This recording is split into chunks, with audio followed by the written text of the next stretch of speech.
Really good day of response from the entire team. The offense got a championship butt chewing today from Coach Decker. We probably had close to 600 yards of offense in the scrimmage Saturday, and the level of the standard of the details probably could have had us close to 800. I know that sounds very coach speak, but just the level of detail and consistency. They did, what kids do, right? They showed us what they could do. So now they've got to be held to that standard every day, every play, every rep, which was good. I thought they responded well. Defensively, we are trying to get some of our back end of the roster more reps. So some of those younger guys are getting rep overload, which gives them a little bit of more evaluation. You're good when you go in for 4 or 5 plays, but when you start putting racks together back to back to back, some of the issues that showed up Saturday we were able to address today. So it was good. We're at a point now where they've got to make a decision, and I say they, meaning we as an entire organization, of who we want to be. Do we want to be the group that comes out one day and looks like a high school, and the next day shows that we can play this game at a really consistent level? Or do they want to be the group that comes out every day? I said it on Saturday, like it's game day. And that's tough with 18 to 22-year-olds, but your work is your work. And when they understand that, they'll see improvement by leaps and bounds. Until then, you're going to have inconsistencies. And I think that's what you see all over college football, especially, 1 week the team looks great and then everyone says they're flat. Well, I think that's because of their practice habits. You got to get into the right mode to be ready to play at a high level. And we're trying to eliminate that with the right mindset of coming out every day and attacking the day, regardless of how you feel, regardless of the weather, regardless of the result last week, last play. So that's what we're working on. I think they did a good job of responding today. I was interested in seeing how they would respond after a heavy scrimmage on Saturday, and I thought they responded well.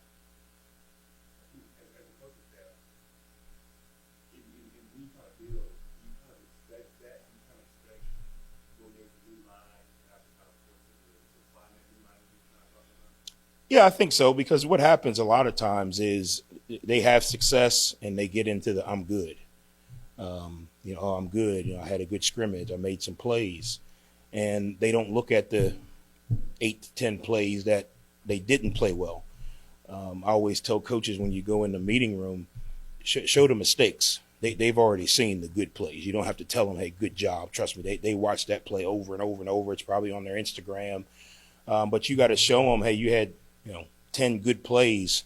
Well, what about these 10 that were, you didn't have the right detail, right focus? So I think it's natural for this generation. Everyone wants to be told, you do well. We all remember the good. As coaches, especially as a head coach, you start to think about the games you didn't win, and not necessarily the ones you won. So trying to get that into a adolescent mind is difficult because they're looking for that reassurance that, hey, I did well, I'm a good player, I'm this, I'm that. So coaches, we have to kind of find that balance because they're still impressionable, and if all you talk about is the negative, then they tune you out.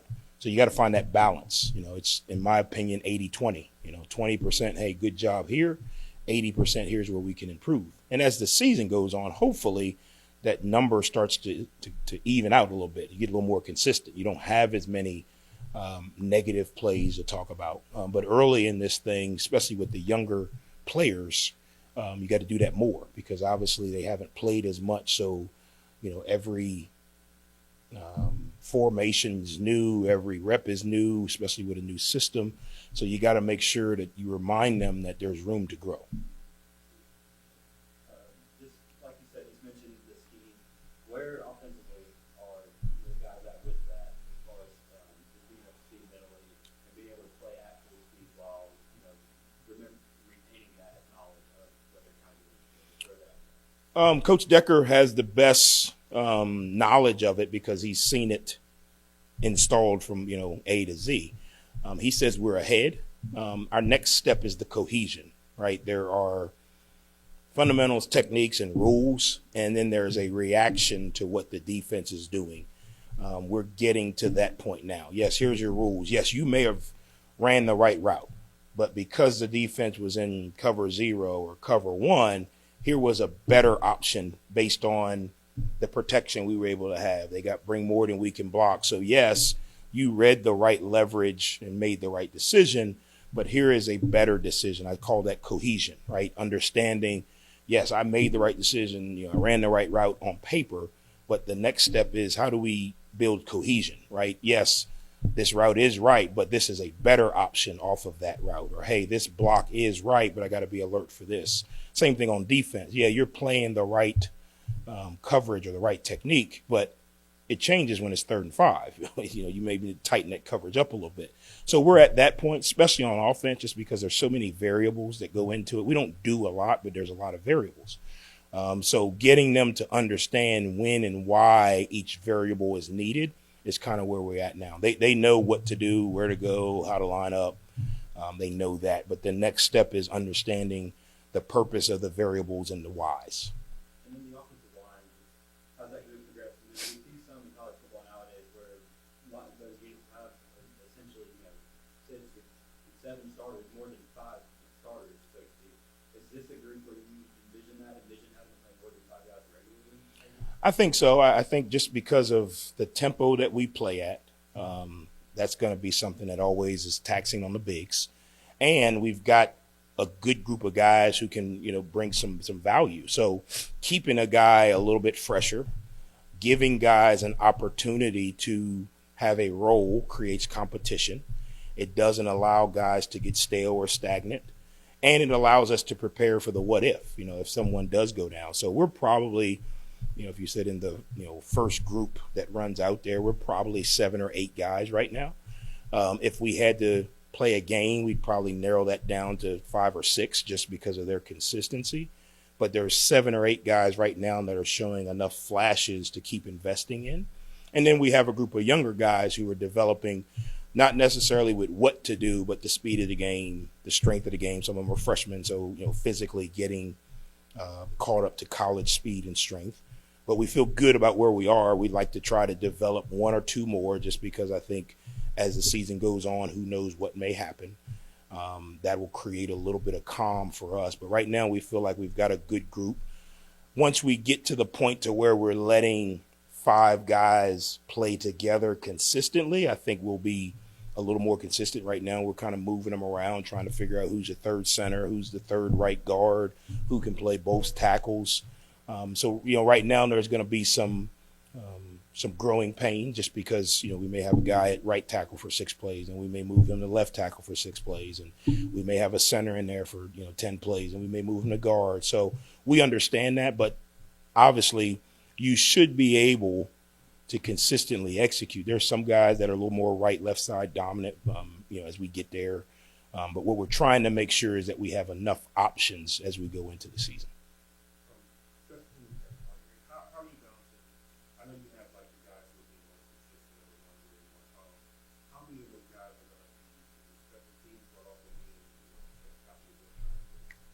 What we did, that's a good question. What we did first week, second week, we kind of built our depth charts with the best players, whoever they were.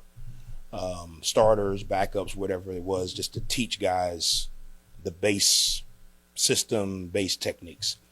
This week, we kind of took all the starters or the guys who we anticipate playing a lot of football for us off, and we made them the 4th team. So basically everybody moved up. So the guys that were repping with the 2s, the next 2 weeks were rep with the 1s, the 3s were rep as the 2s, the 4s become the 3s, the 1s become the 4s. Just because obviously when you get in a game, if a guy's playing 60, 70 plays at corner, it's going to be hard for him to run down on kickoff, run down on punt, run down on punt return. So we wanted to get it taught, and the best way to get it taught is put your best players out there so you can say, hey, do it like that. We've got that done. Now we've got to find out, okay, who are the next group of guys so that my philosophy starters should play on 1 unit. You want to be able to have enough guys behind them so that, we get in the game and we punt 4 times and the starting Mike linebacker is on the punt team, and hey, defensively we're playing a lot of reps. He needs a backup to sub in. We feel good about the guy going in. So that's what we're doing now. We're creating that second level of special teams depth. And hopefully we kind of come up with a good group of guys that we could say, you know what, this starter is the best at gunner.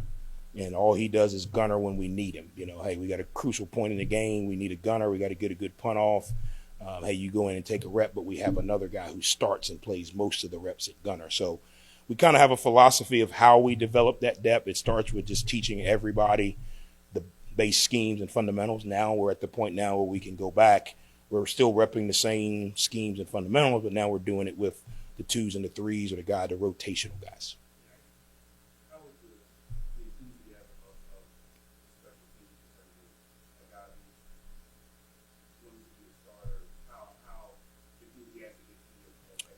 All our guys understand, man, if you're going to play at the next level, first of all, you're going to play special teams. We hired Coach Matt Harper, who was a special teams coordinator in the NFL for a long time, and he did a big presentation on, you know, these are the guys that play on special teams, and he put up the guys that they cheer for, and he was like, he started on special teams. Here's his clip. You know, he started on special teams. Here's his clip. Who you guys think the best receiver in the league is? Debo Samuels is, he a dog. Here's him running down on punt. Here's him running down on kickoff. The other part is they want to win, and most of the guys that are here, in order to be here, you got to love football because it's not a lot of fun, right? Winning is fun for us. So they want to win. So they're just as, even though we moved them down this week to the 4s, they're coaching up the guys that are in there as well because they understand it's a part of the game that can make a difference. You know, we've been other places and have changed games on special teams, and they understand that, and they love playing football. The guys in blue, the defense, if they can hit somebody, whether it's on the street corner or whether it's on the 50-yard line, that's what they want to do. So it's been good. I think Coach Connor has done a really good job of getting buy-in. Obviously, with me having a special teams background, showing them the value it can create for them. If you're not a top 5 pick, you're going to have to play special teams. And they understand that. I think there's enough evidence out there of guys that they know and they see that are playing special teams. It's changed a little bit. Some of these guys are playing more of it in high school, which is good. I think the high school coaches are doing a good job of putting good players on special teams. So when they come in, they have a little bit of a foundation, which is good. So that's helped us.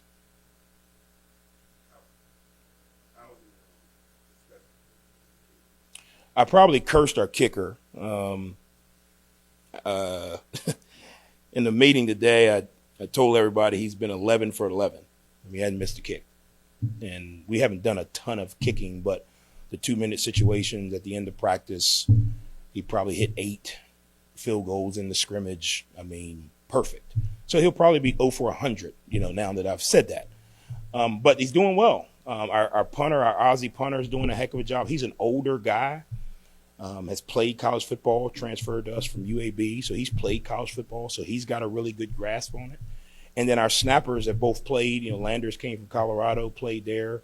Coach Connor brought, his guy from Cincinnati with him. So they have played. Obviously, that's a position where the Masters is coming up, man, and you can go on the driving range and you can stripe the thing down the middle 100 times, and then you get in that arena and you're over in the trees where I play. So hopefully the consistency that we've been seeing continues.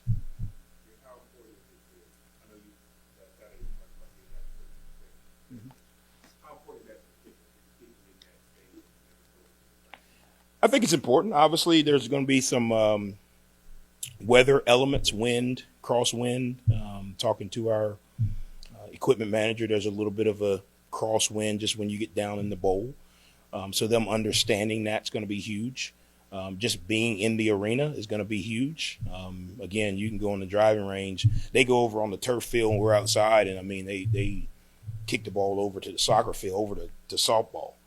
Well, when we get into the arena, you got to be able to replicate that. Hopefully what we're doing or trying to do is put them in enough situations in practice to try to manufacture pressure. 2-minute drive, need a field goal to win it. Last week, our kicker was 3 for 3 in those situations. Same thing happened in the scrimmage. A couple extra points and then a couple field goals. One was right at 50.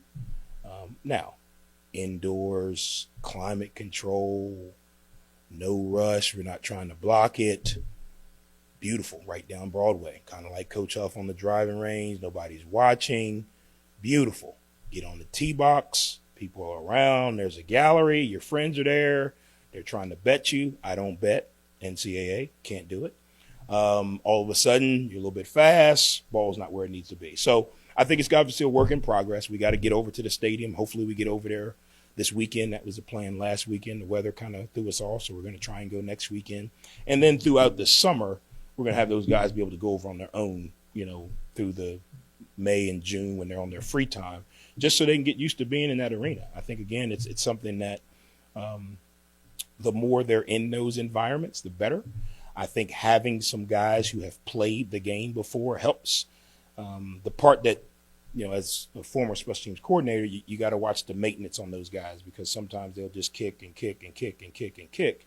And all of a sudden now they're not taking care of their body. Their leg starts to drown out a little bit. Season goes on. They're not hitting balls as clean. So teaching them a routine is good. Having guys that have created a routine, formerly played, is good as well. You talked about when you first got into the you got a second one to the championship. With the group you have now at that unit, how do they look in terms of having depth and having the top of the talent? Do you have to do both of those things being there this year? Yeah, when the first group's out there, we can't move the ball. We can't run a play. So I've kind of put them on the bench a little bit. When the second group's out there, it's tough sledding. When we get into the third and fourth group, it's not necessarily a talent issue; it's what to do issue, right? We've got some calls in that, obviously each guy's got a different responsibility. The talent is not the issue; it's the exactly what do I do versus this block, this movement, this call, this formation. So I feel like we've got really good depth there. What we've got to be able to make sure is that depth can execute, right? When I say depth, meaning you look at our D-line, we got some guys that look really, really good, some guys that can strike, some guys that can run. The execution creates the depth, in my opinion. That's what we're trying to do in these next 2 weeks, right? We know what the first group can do. They're getting their reps. They're getting their reps in Indy. They're getting their reps in our group periods.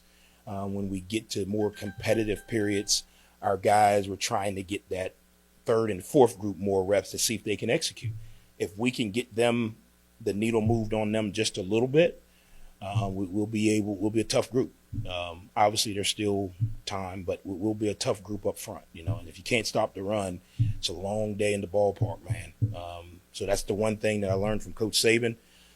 You got to have a defensive front that understands the value of stopping the run, playing your gaps, gap control, caging the quarterback. We're going to play some quarterbacks that are mobile. You can't just run up the field like you do at Rivals 7-on-7 and tag the bag. You got to be able to cage the quarterback. You got to be able to transition from run to pass to run, and you got to be able to play the stunts and twists or whatever we may call. Good. Thanks, guys. Appreciate it.